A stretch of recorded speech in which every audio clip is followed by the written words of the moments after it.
बिस्मिल्लाहिर्रहमानिर्रहीम अस्सलाम वालेकुम। उस्मान लॉ अकेडमी की तरफ से फ़िलासफ़ी ऑफ लॉ का सेकंड लेक्चर है जिसमें हम डिस्कस करेंगे classification and types of law, यानी कि लॉ की क्लासिफिकेशंस क्या क्या हैं और इसकी टाइप्स क्या हैं। बेसिकली लॉ का अगर इंट्रोडक्शन की बात करें, मैंने ना इस वाइट बोर्ड पे जस्ट आपकी हेडिंग्स लिखी हैं, इंट्रोडक्शन मीनिंग से लेके कंक्लूजन तक। अब इसके अंदर एक्सप्लेनेशन हमने कहाँ से लेनी है, उसके लिए अगर आपको नोट्स चाहिए तो नीचे दिए गए नंबर मेरे साथ रब्ता करें, या इसके अलावा अगर आप नोट्स नहीं लेना चाहते, आपके पास कोई गाइड मौजूद है, तो आप इस लेक्चर को पूरा सुनिए, आपके सारे कंसेप्ट क्लियर हो जाएंगे।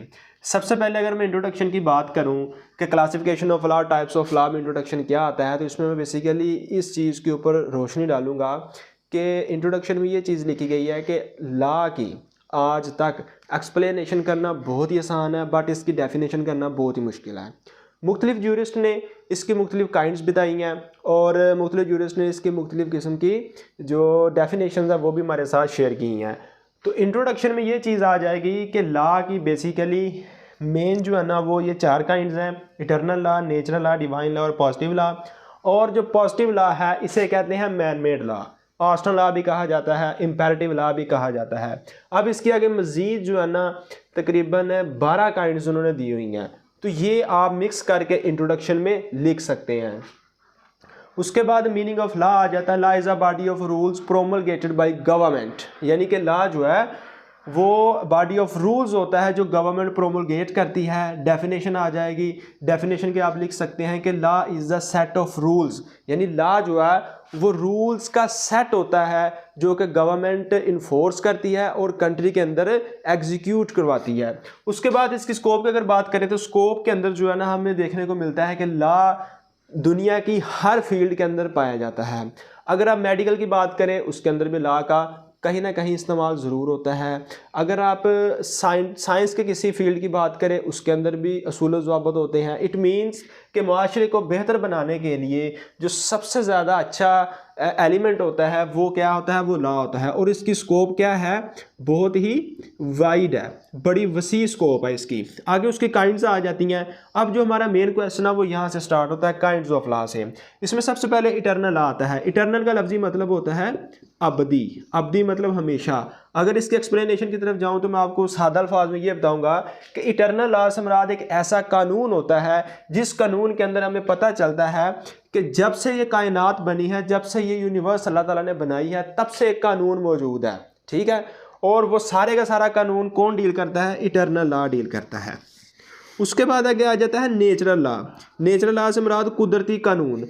अब नेचुरल लॉ से मुराद एक ऐसा कानून जूरिस्ट ने लिया है जो कि इंसान की नेचर और इंसान की फितरत को डील करता है। इंसान की नेचर, इंसान की फितरत को एक्सप्लेन करता है। उसमें बताया जाता है कि इंसान की फितरत किस तरह की है। इसमें मुख्तलिफ किस्म के जो जूरिस्ट हैं उन्होंने इंसान की जो नेचर है उसको एक्सप्लेन किया है। कुछ ने कहा है कि इंसान जो है ना बड़ा अक्लमंद है, कुछ ने कहा है कि इंसान अक्लमंद नहीं है बल्कि इंसान बेवकूफ़ है, कुछ ने कहा है कि इंसान बड़ा जालिम है, और कुछ जूरिस्ट ने कहा है कि इंसान जो है ना बड़ा ही पोलाइट और बड़ा ही इनोसेंट किस्म का है। उसके बाद आगे डिवाइन लॉ है। डिवाइन लॉ बेसिकली डिवाइन जो है ना ये खुदा की ज़ात से रिलेटेड है। तो डिवाइन का मतलब होता है कि ऐसा कानून जो अल्लाह ताला की ज़ात के साथ रिलेट हो। पॉजिटिव लॉ में बेसिकली हमारा ये मेन आज का टॉपिक है, पॉजिटिव लॉ। पॉजिटिव लॉ को मैन मेड लॉ भी कहा जाता है और इसको सबसे ज़्यादा जो एक्सप्लेन किया है वो सर ऑस्टन ने किया है। उसके बाद अगर इसके एक्सप्लेनेशन की तरफ जाएं तो पॉजिटिव लॉ आ जाता है। पॉजिटिव लॉ के आगे 12 काइंड्स दी गई हैं। इन 12 काइंड्स के अंदर जो है ना हम देखते हैं कि ये वो 12 काइंड्स हैं, ये वाली। इन 12 काइंड्स में क्या है कि जो पूरी दुनिया के अंदर जितने भी किस्म के मामला डील किए जाते हैं वो इन्हीं 12 काइंड्स में आ जाते हैं। बट इसके ऊपर क्रिटिसिज्म भी है। क्रिटिसिज्म क्या है वो आगे जाकर हम एक्सप्लेन करेंगे। सबसे पहले इसमें आ जाता है पब्लिक एंड प्राइवेट लॉ। आपने नाम से ही ये चीज़ देखी कि पब्लिक का मतलब होता है अवाम, प्राइवेट का मतलब होता है कोई एक शख्स। यानी कि अगर आप पब्लिक की और प्राइवेट लॉ की बात करें तो एक बंदे का अगर किसी अवाम के साथ मसला बन जाता है, मसला मेरा फ़र्ज़ करें आप सब के साथ कोई झगड़ा हो जाता है, तो वो किसके अंदर आएगा, पब्लिक लॉ के अंदर है। क्यों? क्योंकि आप सब पब्लिक हैं, मैं एक प्राइवेट पर्सन हूँ। और अगर मेरा फ़र्ज़ करे किसी एक बंदे के साथ कोई इशू बन जाता है, कोई झगड़ा बन जाता है, कोई लेन देन हो जाता है, तो मेरा फिर किसके साथ आएगा मामला, प्राइवेट लॉ के साथ आएगा। क्यों? क्योंकि मैंने जो है ना फिर एक प्राइवेट बंदे के ख़िलाफ़ पिटिशन देनी है या उसके खिलाफ एक्शन लेना है। तो public law is the law that deals the public at large, but private law is totally against public law. क्यों? क्योंकि प्राइवेट लॉ ने डील करना है सिर्फ एक शख्स को। उसके बाद सिविल एंड क्रिमिनल लॉ आ जाते हैं। सिविल बेसिकली वो कानून होता है जो कि आपका क्राइम के अगेंस्ट होता है। मिसाल के तौर पर आपकी प्रॉपर्टी का मामला आ गया, सिविल में आएगा। आपने किसी के साथ कॉन्ट्रैक्ट किया, वो पूरा नहीं कर रहा, सिविल कोर्ट में आप जाएंगे। आपने अगर किसी के साथ शादी की, आपको डाइवोर्स लेना चाहते हैं या आप दूसरी शादी करना चाहते हैं, आप जहेज का दावा करना चाहते हैं, यानी फैमिली मैटर्स, वो सिविल के अंदर आएंगे। बैंकिंग के मामला जितने भी हैं वो सारे के सारे सिविल के अंदर आएंगे। बट जो क्रिमिनल लॉ है, क्रिमिनल लॉ में क्या होगा? क्राइम से रिलेटेड। अब क्राइम क्या चीज़ होती है? क्राइम जो है ना एक ऐसा एक्ट है जो कि सोसाइटी की कुछ नॉर्म्स और कुछ रूल्स को वायोलेट करता है, यानी ऐसा एक्ट जिसको करने के आपको नहीं कहा जाता। मसलन ऐसा काम जिसको करने का नहीं कहा जाता, जिससे बचने का हुक्म है, आप उसको करते हैं, वो क्या कहलाएगा? वो आपका क्राइम कहलाएगा। तो ये क्रिमिनल लॉ कहलाता है। National law and international. National law वो है जो कि आपके नेशनल लेवल पे है, और इंटरनेशनल लॉ वो कानून होता है जो कि आपका इंटरनेशनल लेवल पे, बैन अल-अक़वामी सतह पर। मसलन इंटरनेशनल लेवल पे इसकी एग्जांपल कुछ इस तरह से IMF की बात करें, वर्ल्ड बैंक की बात करें, वो इंटरनेशनल लेवल पे लोगों को कर्जा देते हैं, तो वो किस में आएगा? इंटरनेशनल लॉ में आएगा। Substantive and procedural law. अब सब्सटेंटिव लॉ से मुराद ऐसा कानून होता है जो कि रिटन है। फॉर एग्जाम्पल इसकी एग्जाम्पल है PPC, पाकिस्तान पिनल कोड, ताज़ीरात पाकिस्तान 1860।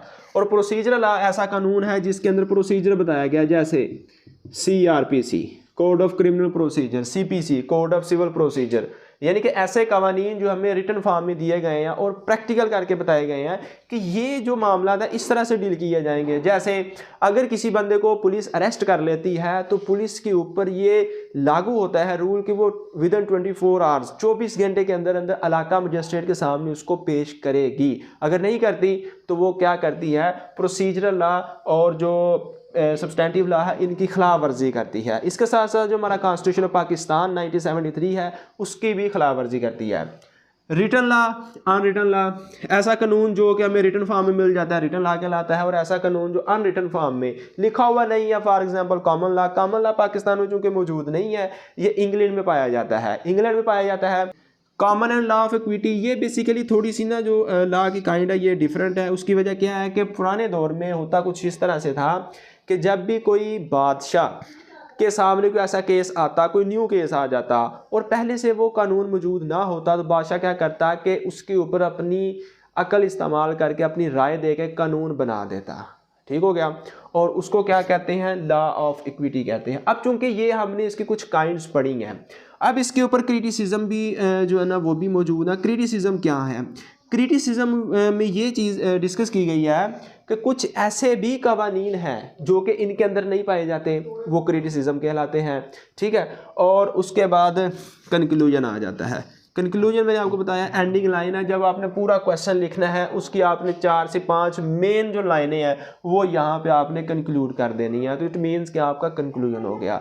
तो आज के लेक्चर में हमने क्या डिस्कस किया? What are the classification and what are the types of law. ये फिलॉसफी ऑफ लॉ का सेकंड क्वेश्चन था, मोस्ट इंपॉर्टेंट क्वेश्चन है। ये पंजाब यूनिवर्सिटी के लिए भी बहुत अहम तरीन है, IUB यूनिवर्सिटी के लिए बहुत अहम तरीन है, BZU university, Azad Jammu Kashmir. It means कि पाकिस्तान की हर यूनिवर्सिटी जिसके अंदर फिलॉसफी ऑफ लॉ पढ़ाई जाती है उन तमाम यूनिवर्सिटी के स्टूडेंट के लिए ये क्वेश्चन मोस्ट इंपॉर्टेंट है। आपने उसको अच्छी तरह से याद करना है। तो मिलते हैं न्यू लेक्चर में, तब तक के लिए अल्लाह हाफिज़ Nasar and wish you all the best.